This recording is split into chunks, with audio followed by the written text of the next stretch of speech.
The Holy Bible. Genesis 30. Rachel was very jealous of Leah for having children, and she said to Jacob, "I'll die if you don't give me some children." But Jacob became upset with Rachel and answered, "Don't blame me. I'm not God." "Here, take my servant Bilhah. Rachel told him. Have children by her, and I'll let them be born on my knees to show that they are mine." Then Rachel let Jacob marry Bilhah, and they had a son. Rachel named him Dan because she said, "God has answered my prayers. He has judged me and given me a son." When Bilhah and Jacob had a second son, Rachel said, "I've struggled hard with my sister, and I've won." So she named the boy Naphtali.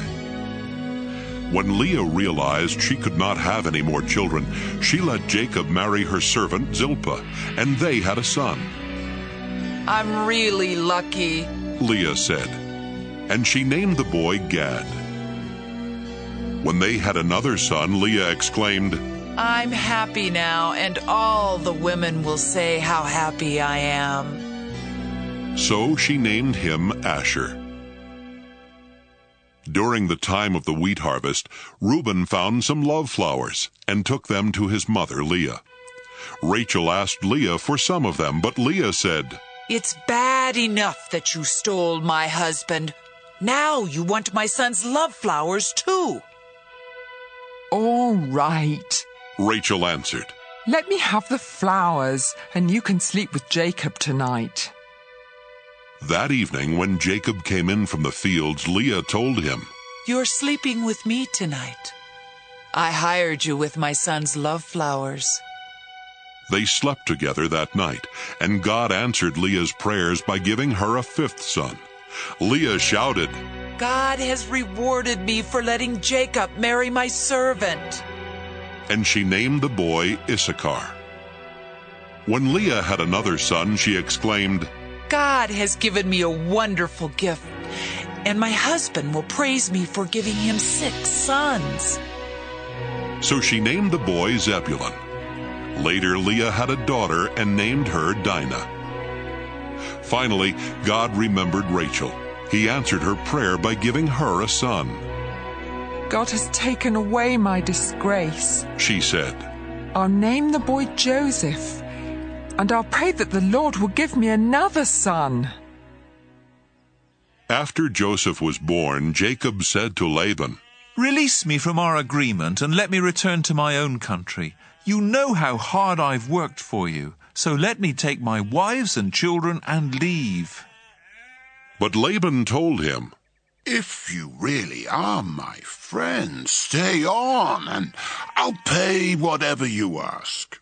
I'm sure the Lord has blessed me because of you." Jacob answered, "You've seen how hard I've worked for you, and you know how your flocks and herds have grown under my care. You didn't have much before I came, but the Lord has blessed everything I have ever done for you. Now it's time for me to start looking out for my own family." "How much do you want me to pay you?" Laban asked. Then Jacob told him, "I don't want you to pay me anything. Just do one thing, and I'll take care of your sheep and goats. Let me go through your flocks and herds and take the sheep and goats that are either spotted or speckled, and the black lambs. That's all you need to give me. In the future, you can easily find out if I've been honest. Just look and see if my animals are either spotted or speckled, or if the lambs are black. If they aren't, they've been stolen from you." "I agree to that," was Laban's response. Before the end of the day, Laban had separated his spotted and speckled animals and the black lambs from the others, and had put his sons in charge of them. Then Laban made Jacob keep the rest of the sheep and goats at a distance of 3 days' journey. Jacob cut branches from some poplar trees and from some almond and evergreen trees. He peeled off part of the bark and made the branches look spotted and speckled. Then he put the branches where the sheep and goats would see them while they were drinking from the water trough. The goats mated there in front of the branches, and their young were spotted and speckled. Some of the sheep that Jacob was keeping for Laban were already spotted, and when the others were ready to mate, he made sure that they faced in the direction of the spotted and black ones. In this way, Jacob built up a flock of sheep for himself and did not put them with the other sheep. When the stronger sheep were mating near the drinking place, Jacob made sure that the spotted branches were there. But he would not put out the branches when the weaker animals were mating. So Jacob got all of the healthy animals, and Laban got what was left. Jacob soon became rich and successful.